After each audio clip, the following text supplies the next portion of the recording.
Sourate 88, l'enveloppante El-Rashia, pré-égérienne. Bismillahir-Rahmanir-Rahim. Au nom de Dieu, le très miséricordieux, le tout miséricordieux. Hal ataka hadithul ghashiyah. T'est-il parvenu le récit de l'enveloppante? Wujuhun yawma'idhin khashi'ah.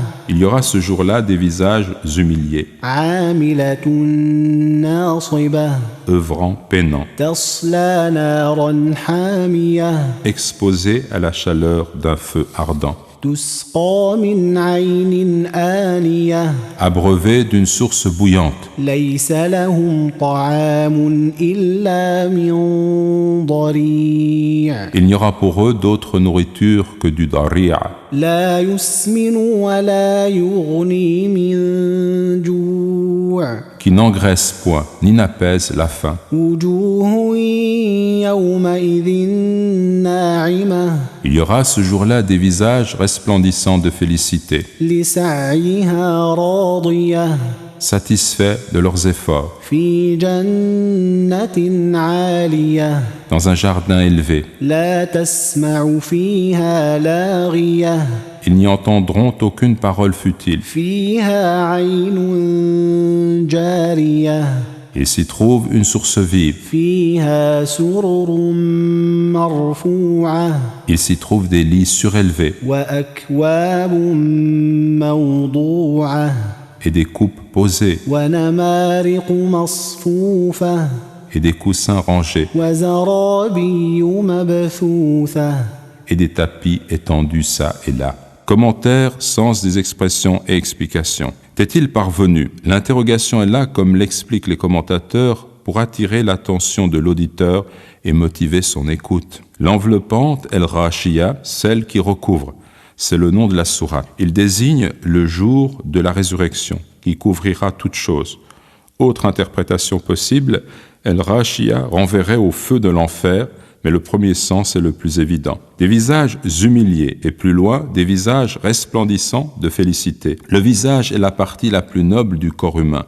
Le Coran évoque ainsi l'état général des individus en relevant l'expression visible de cette partie du corps. Œuvrant, peinant, exposés à la chaleur d'un feu ardent. Les réprouvés seront condamnés à des travaux pénibles en enfer, enchaînés et harassés de fatigue. Autre interprétation, ils auront travaillé et se seront fatigués en vain sur terre, et leurs œuvres ne seront pas acceptées à cause de leurs fausses croyances ou de leur négation. Il est rapporté ainsi que Omar ibn al-Khattab, que Dieu soit satisfait de lui, passa près de la retraite d'un moine.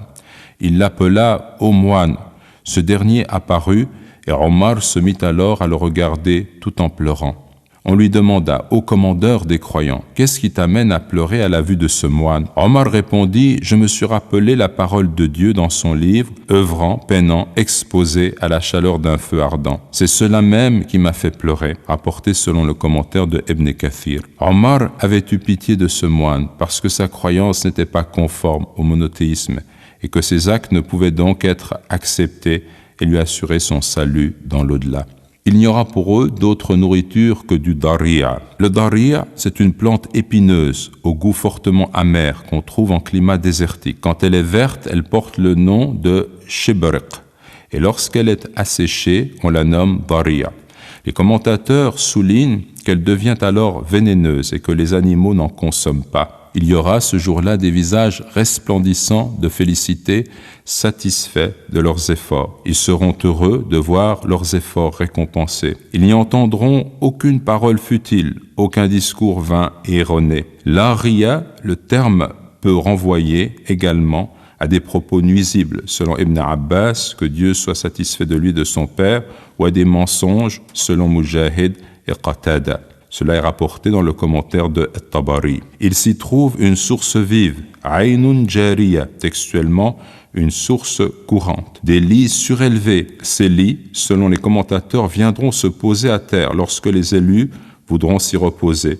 Il s'y trouvera les belles du paradis, selon le commentaire de Ibn Kathir. Des coupes posées, akwab, pluriel de koub, qui désigne une coupe sans anse. Des tapis étendus çà et là, zarabiyu, pluriel de zorbi ou zorbiya, riche tapis muni de franges. Quelques enseignements. Premièrement, le Coran comprend des figures de style destinées à éveiller l'attention de l'auditeur, comme ici la phrase interrogative en préliminaire de la description de l'au-delà. Deuxièmement, comme c'est le cas pour les habitants des régions désertiques, où le contraste entre l'ombre et le soleil est très fort, le Coran évoque tour à tour l'enfer et le paradis afin de réveiller les esprits. Humiliation, labeur, fatigue, chaleur et nourritures insupportables pour les uns, joie, contentement et délices de toutes sortes pour les autres. Troisièmement, les propos futiles, mensongers et vains nuisent à la paix de l'âme, sans laquelle l'homme ne peut goûter à un bonheur authentique. أفلا ينظرون إلى الإبل كيف خلقت N'observe-t-il donc pas les chameaux comme ils ont été créés وإلى السماء كيف رفعت et le ciel comme il a été élevé وإلى الجبال كيف نصبت et les montagnes comme elles ont été dressées وإلى الأرض كيف سطحت et la terre comme elle a été nivelée. فذكر إنما أنت مذكر Rappelle donc, tu n'es qu'un rappeleur. لست عليهم بمسيطر Tu n'as aucune autorité à exercer sur eux, إلا من تولى وكفر sinon celui qui se détourne et nie. فيعذبه الله العذاب الأكبر De sorte que Dieu le châtiera du châtiment majeur. إن إلينا إيابهم En vérité, c'est vers nous que se fera leur retour. ثم إن علينا حسابهم Puis en vérité, il nous incombera de leur demander compte. Commentaire, sens des expressions et explications. N'observe-t-il donc pas yanzurun du verbe nawara, considérer, regarder. De façon constante, le Coran incite les hommes à contempler l'univers, parfois de manière générale, comme il est dit ailleurs dans le Coran, dit regardez, unzuru, ce qui est dans les cieux et sur la terre. Cependant, ni les signes, ni les avertisseurs, donc les prophètes, ne suffisent à des gens qui ne croient pas. Coran, sourate 10, verset 101. Et parfois, en nous renvoyant à des éléments précis de la création, comme c'est le cas ici, cette incitation est à l'origine des sciences expérimentales qui ont connu un développement considérable en climat musulman, alors que l'Europe était encore plongée dans l'obscurantisme moyenâgeux. N'observe-t-il donc pas les chameaux, comment ils ont été créés? Dieu évoque ici le chameau parce que selon El-Khazin, il représentait le bien le plus précieux des Arabes. On a posé la question, pourquoi ne pas avoir pris en exemple l'éléphant, puisque dans l'énumération qui suit sont mentionnés des éléments imposants, ciel, montagne et terre. Parce que l'éléphant n'était pas connu de la plupart des Arabes et parce que le pachyderme n'est pas aussi utile que le camélidé. On ne le monte pas aisément, on n'en mange pas la viande, on ne peut le traire, ce qui est le cas du chameau. De plus, il est capable de porter des charges élevées et il se laisse conduire par un enfant. Il peut être privé d'eau pendant des jours et se contenter en guise de nourriture d'une faible végétation. Bref, les chameaux sont des vaisseaux de terre, Sufun el-Bar, d'après le commentaire de El-Khazin. Il est rapporté que Shurayh el-Qadi disait « Sortez avec nous afin que nous observions le chameau, comment il a été créé. Et le ciel, comment il a été élevé. Comme il est dit ailleurs, n'ont-ils pas observé le ciel au-dessus d'eux, comme nous l'avons bâti et embelli, et il n'a point de fissure. » Coran, sourate 50, verset 6. Et aussi, Dieu est celui qui a élevé les cieux sans piliers visibles. Coran, sourate 13, verset 2. Voir également le Coran, la sourate 31, verset 10. Et les montagnes, comment elles ont été dressées, comme il est dit ailleurs, et il a implanté sur la terre des montagnes, solidement fixées, afin qu'elles ne basculent pas en vous emportant. Coran, sourate 16, verset 15, voire aussi Coran, sourate 21, verset 31, et sourate 31, verset 10. Et la terre, comment elle a été nivelée, de sorte que le résident et le voyageur peuvent y vivre et s'y déplacer. L'imam Ahmad rapporte le hadith suivant.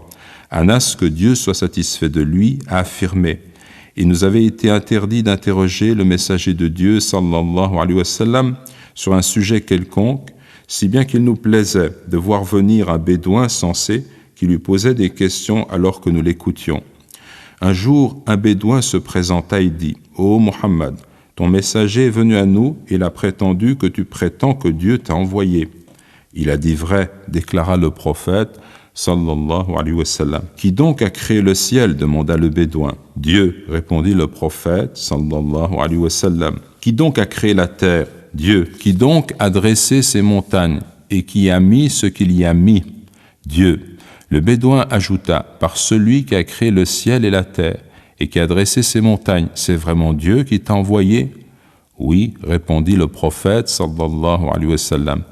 Et ton messager a prétendu que nous avions l'obligation d'accomplir 5 prières par jour et nuit. Il a dit vrai.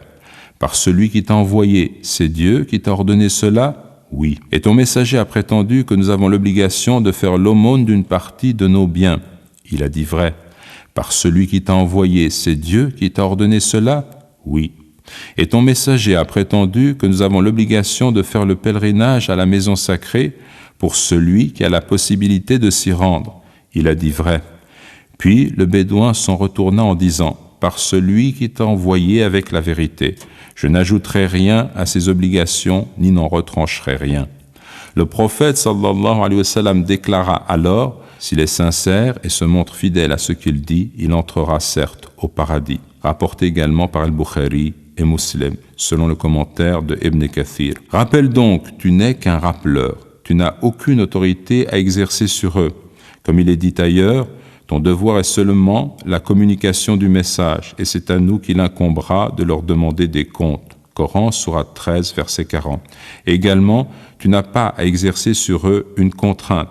Rappelle donc par le Coran celui qui craint ma menace. Coran, sourate 50, verset 45. Tu n'as aucune autorité à exercer sur eux, sinon celui qui se détourne et nie.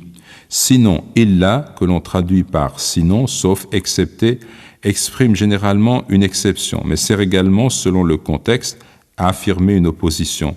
On pourrait retenir ici cette dernière acception et rendre cette expression par cependant, néanmoins, mais, dans le sens, mais celui qui se détourne et nie, Dieu alors le châtiera. Et nie, kafara, mécroire, rejeter la vérité, de sorte que Dieu le châtiera du châtiment majeur, textuellement du plus grand châtiment. Le superlatif indique que les négateurs subiront déjà un châtiment sur terre, conséquence de leur obstination à rejeter le message divin, sans commune mesure toutefois avec les tourments de l'au-delà. Le Coran dit ailleurs, et nous leur ferons certainement goûter au châtiment mineur, à l'exclusion du châtiment majeur, peut-être reviendrait-il au droit chemin. Coran, sourate 32, verset 21. Quelques enseignements. Premièrement, c'est une règle essentielle pour ceux qui ont à cœur de transmettre le message de l'islam. Il faut parler aux hommes un langage qu'ils sont susceptibles d'apprécier selon le contexte dans lequel ils vivent. Pour le bédouin monté sur un chameau, le ciel, la terre, les montagnes constituent un cadre de vie naturel à portée de son regard. Deuxièmement, l'islam est la religion naturelle. Les éléments de la création dans leur ensemble expriment la même vérité. Troisièmement, la révélation ne s'oppose en aucune façon à l'observation et l'expérimentation. Le livre révélé et le livre de la création ont une même origine. Science et religion se complètent. En contemplant l'univers, l'homme renforce sa foi. Quatrièmement, la mission du prophète sallallahu alayhi wa sallam n'est pas de contraindre les hommes à embrasser la foi musulmane, mais à les convaincre par une saine réflexion. L'homme ne peut que transmettre, mais il ne peut obliger autrui à admettre son discours. Le Coran dit ailleurs, pas de contrainte en religion, sourate 2, verset 256. Et encore, et si ton Seigneur l'avait voulu, tous ceux qui sont sur la terre auraient cru. Est-ce à toi de contraindre les gens jusqu'à ce qu'ils deviennent croyants? Coran, sourate 10, verset 99.